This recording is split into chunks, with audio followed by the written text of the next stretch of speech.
Now Jacob heard the words of Laban's son, saying, Jacob has taken away all that was our father's, and from what was our father's he has acquired all this wealth. And Jacob saw the countenance of Laban, and indeed it was not favourable toward him as before. Then the Lord said to Jacob, Return to the land of your fathers, and to your family, and I will be with you. My name's Arthur. Thank you for joining me as we continue to read the story of Jacob in Genesis chapter 31, and his driving at this time with his uncle Laban. He had come to fetch a wife, and Laban had agreed that he should work for 7 years for Rachel his daughter. But then Laban had tricked Jacob and given him Leah.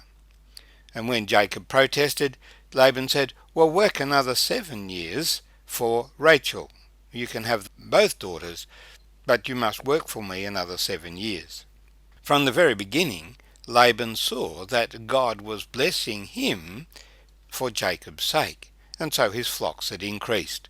And that's why he wanted Jacob to hang around, that he might gain greater wealth. Well, after the 14 years were up, Jacob thought, Well, I've finished my contract. I should leave now and go back to my own country. But Laban had again objected, this time plainly stating, The Lord has blessed me because of you. My flocks have increased. I want you to stay. Name your wages. And so Jacob had said, Well, why don't I take the speckled and spotted ones, and you take the plain ones? Laban had agreed to this, but immediately taken away the speckled and spotted ones, which he had just said could be Jacob's. He gave them to his sons and sent them 3 days' journey away. But nevertheless the Lord gave Jacob wisdom, and he was able to breed the flocks in such a way that the speckled and spotted ones, which were his, were the strong ones.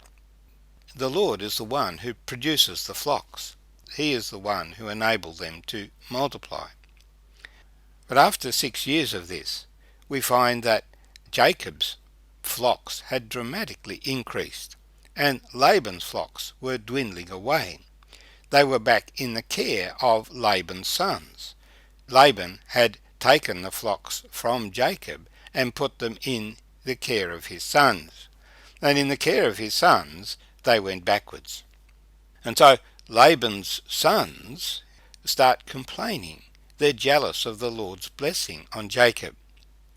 When we are jealous of the Lord's blessing on somebody, there's 2 things we can do. We can seek the Lord, that the Lord might bless me also, and do those things that need to be done in our life. For the Lord is willing to forgive the past and to give us a new beginning. That is his great desire. Or we can attack those that he has blessed and try and take their blessing for ourselves. Well, this is the approach that Laban had taken. And so life was getting very intolerable between Laban and his sons versus Jacob, Laban's daughters, his wives, over the sheep. The Lord had blessed Jacob, but was taking his blessing away from Laban. And Laban's sons were not happy, and Laban was not happy. But then the Lord comes to give direction to Jacob. What shall he do? The Lord says, Return to the land of your fathers, to your family, and I will be with you. So we continue the reading in verse 4 of chapter 31 of Genesis. So Jacob sent and called Rachel and Leah to the field to his flock. And he said to them, I see your father's countenance, that it is not favourable toward me as before. But the God of my father has been with me. And you know that with all my might I have served your father. Yet your father has deceived me and changed my wages 10 times. But God did not allow him to hurt me. If he thus says, The speckled shall be your wages, then all the flocks bore speckled. And if he said thus, The streaked shall be your wages, then all the flocks bore streaked. So God has taken away the livestock of your father and given them to me. And it happened, at the time when the flocks conceived, that I lifted my eyes and saw in a dream, and behold, the rams which leapt upon the flocks were streaked, speckled, and grey-spotted. Then the angel of God spoke to me in a dream, saying, Jacob. And I said, Here I am. And he said, Lift your eyes now and see. All the rams which leap on the flocks are streaked, speckled, and grey-spotted. For I have seen all that Laban is doing to you. I am the God of Bethel, where you anointed the pillar, and where you made a vow to me. Now arise, get out of this land, and return to the land of your family. Then Rachel and Leah answered and said to him, Is there still any portion or inheritance for us in our father's house? Are we not considered strangers by him? For he has sold us, and also completely consumed our money. For all these riches which God has taken from our father are really ours and our children's. Now then, whatever God has said to you, do it.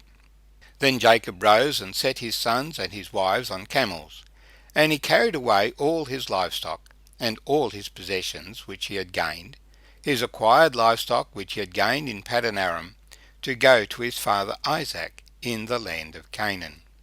Now Laban had gone to shear his sheep, and Rachel had stolen the household gods that were her father's. And Jacob stole away, unknown to Laban the Syrian, in that he did not tell him that he intended to flee. So he fled with all that he had. He arose and crossed the river, and headed towards the mountains of Gilead. And Laban was told on the third day that Jacob had fled. And he took his brethren with him, and pursued him for 7 days' journey, and he overtook him in the mountains of Gilead. But God had come to Laban the Syrian in a dream by night, and said to him, Be careful that you speak to Jacob neither good nor bad. And may the Lord bless these words to us this morning. So the time had come for another great change in Jacob's life. He had worked very hard for 20 years for Laban, but in that period of time, as Laban tried to exploit Jacob, God had blessed Jacob and taken the wealth of Laban and given it to Jacob. The principle here is announced by James in the New Testament. The Lord resists the proud and gives grace to the humble. And now the Lord has said to Jacob, I am the God of Bethel, where you anointed the pillar, and where you made a vow to me. Now arise, get out of this land, and return to the land of your family. The promise that God had made Jacob was that he would return to the land. And Jacob had promised that if the Lord did bring him back, that the Lord would be his God. And now he is saying, return to the land. Will his wives come with him, or will they want to stay with their father? He puts the proposition to them. You know, I've served your father very diligently, but he has kept cheating me. He's changed the wages 10 times. But God has taken away his livestock and given them to me. Leah and Rachel answer, they will leave their father's house and be joined to their husband. This, of course, is the pattern of marriage, that we must be committed to our spouse. And he said, Is there still any portion or inheritance for us in our father's house? Are we not considered strangers by him? For he has sold us, and also completely consumed our money. And so while Laban is distracted with shearing of the sheep with the sons, Jacob leaves, putting his children on camels and taking all his livestock with him. A major exercise, moving all your goods and chattels, all these people, servants as well as family, from the north through the mountains towards the south. Laban learns of Jacob's departure on the third day, and pursues after him, catching up with him on the 7th day. We find at the end of this reading what is the secret to Laban's weakness, in that he had maintained household idols, icons, possessions. But Rachel had stolen these things, unbeknownst to Jacob and anybody else. So the Lord still had some dealing to do with Rachel. Laban wants his idols back, but the Lord speaks to him and tells him, be careful what he says, not to speak good or evil to Jacob.